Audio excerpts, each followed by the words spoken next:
Assalamualaikum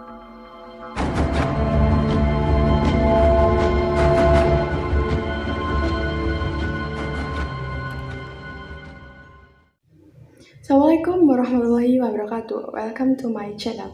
Jadi hari ini aku mau bahas tentang psikopat wanita terkejam di dunia. Nah, sebelum aku lanjut cerita, seperti biasa aku mohon dukungan kalian dengan cara like, comment, dan subscribe. Oke, langsung aja kita ke pembahasannya. Nah, psikopat wanita terkejam di dunia diduduki oleh Elizabeth Bathory. Ia adalah salah satu wanita terkejam sepanjang sejarah. Bahkan nih, dirinya tuh pernah masuk ke dalam Guinness Book of Record sebagai wanita pembunuh dengan jumlah korban terbanyak. Dalam waktu 25 tahun, si Elizabeth ini telah membunuh sebanyak 612 gadis muda. Nah, Elizabeth ini siapa sih? Elizabeth Bathory adalah seorang bangsawan dari kerajaan Hungaria. Ia dilahirkan dari sebuah keluarga tertua dan terkaya di Transylvania. Ia juga merupakan sepupu dari Stefan Bathory yang merupakan raja Polandia. Pada usia 15 tahun, Elizabeth ini menikah dengan seorang yang bernama Ferenc Nedesi. Ferenc Nedesi ini seorang putra dari bangsawan Eropa. Nah, 3 tahun setelah pernikahan mereka, Nedesi ini diangkat menjadi kepala komandan pasukan Hungaria dan juga memimpin peperangan melawan Ottoman. Lalu, 10 tahun kemudian setelah pernikahan mereka, Elizabeth belum juga memiliki seorang anak. Kenapa? Karena ia hanya memiliki waktu yang sedikit ketika bertemu dengan Nedesi. Hingga pada tahun 1585,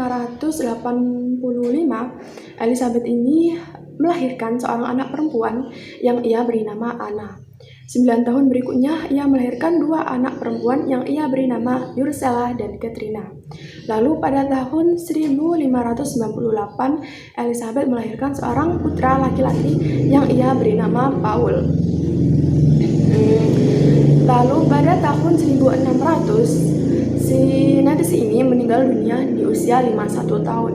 Namun belum diketahui penyebab ia meninggal. Apakah karena penyakit ataukah luka akibat peperangan. Nah, setelah meninggalnya Nedesi ini, muncullah desas-desus yang menyatakan Elizabeth telah menjadi pembunuh berantai. Di usianya yang akan memasuki ke 40 tahun, Elizabeth mulai khawatir akan kecantikannya karena penuaan. Hingga suatu hari, saat seorang pelayan menyisir rambutnya tanpa sengaja menarik rambut Elizabeth, membuat Elizabeth marah dan menampar pelayan tersebut dengan keras hingga berdarah. Waktu itu Elizabeth melihat darah di telapak tangannya. Ia juga mempunyai pikiran bahwa dengan darah tersebut ia bisa kembali muda. Nah, kekejamannya pun dimulai. Awalnya, ia hanya membunuh pelayan-pelayan di kastil, kemudian putri-putri petani setempat. Bahkan ia juga menyuruh para gadis desa agar datang ke kastilnya dengan dalih belajar etika dan sopan santun. Elizabeth ini juga membuat lowongan kerja fiktif bagi gadis-gadis tersebut agar mau datang ke kastilnya. Setelah memancing para korban, si Elizabeth ini menyiksa para korban dengan sangat kejam. Ia menyiksa dengan cara sangat kejam seperti memukul, menggigit, membakar, memutilasi, bahkan juga membiarkan korban-korban ini mati kelaparan. Lalu si Elizabeth memerintahkan budaknya untuk mengumpulkan darah-darah para korban yang kemudian dituang ke kolam pemandiannya. Nah, si Elizabeth ini hanya menggunakan darah gadis muda yang masih perawan. Ia memiliki keyakinan bahwa dengan bermandikan darah gadis tersebut, ia tak akan pernah mengalami penuaan. Nah, agar tak terlihat mencurigakan, si Elizabeth ini mengkubur para korban dengan cara pendekatan agama. Namun hal tersebut tak berlangsung lama karena semakin bertambahnya jumlah korban dan para pendeta ini tak mau melakukan tugasnya karena ia tak mengetahui penyebab dari kematian para gadis-gadis tersebut. Lalu Elizabeth mengancam pendeta tersebut agar tak memberitakan kebiasaannya. Lah, mulai kehilangan alasan, si Elizabeth ini tak lagi mengkubur para korban. Malahan, ia ini membuang para korban dengan asal, seperti di tempat ladang sayuran, di sungai belakang kastil, dan juga tempat lainnya. Nah, pada saat itu juga ada satu korban yang berhasil selamat dan melarikan diri dan melaporkan kejadian tersebut terhadap pihak yang berwenang. Sehingga Raja Matthias dari Kerajaan Hungaria memerintahkan saudara atau sepupu Elizabeth ini untuk melakukan atau untuk menyelidiki laporan tersebut.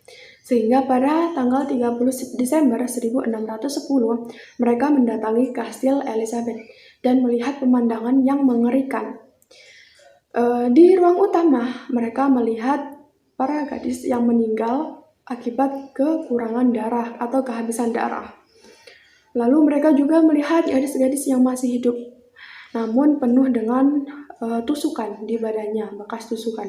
Lalu waktu mereka melihat ke ruang bawah tanah, mereka melihat gadis-gadis yang masih hidup, yang masih terkurung. Dan juga ada gadis yang sekarat akibat ditikam beberapa kali. Nah, mereka juga menemukan 50 mayat gadis-gadis tersebut di bawah kastil. Elizabeth kemudian tak mengaku bersalah. Dia juga tak mau mendatangi persidangan. Nah, di persidangan tersebut, seorang saksi mengatakan bahwa bahwa terdapat 37 gadis muda yang meninggal yang belum menikah, dan terdapat 6 seorang gadis yang direkrut untuk menjadi pelayan kastil tersebut. Pengadilan tersebut mengungkapkan bahwa si Elizabeth ini, gadis-gadis ini telah disiksa selama berminggu-minggu, berbulan-bulan, bahkan bahkan sangat lama.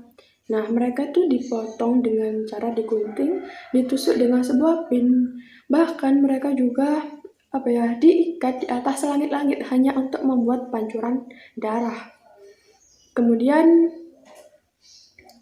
seorang budak Elizabeth ini mengatakan bahwa si Elizabeth ini telah membunuh sebanyak 60 gadis. Namun faktanya, si Elizabeth ini telah membunuh sebanyak 612 gadis muda, yang buktinya ini ditemukan di catatan hariannya si Elizabeth tersebut.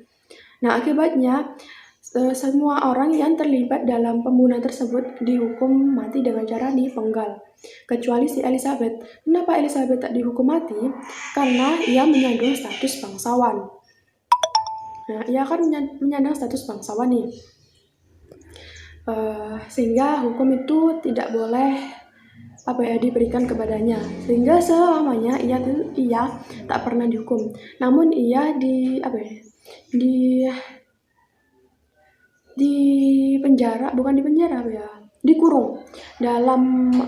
dikurung dalam kastilnya, dalam sebuah ruangannya kecil, tak memiliki jendela, namun memiliki satu celah yang digunakan untuk memasukkan makanan.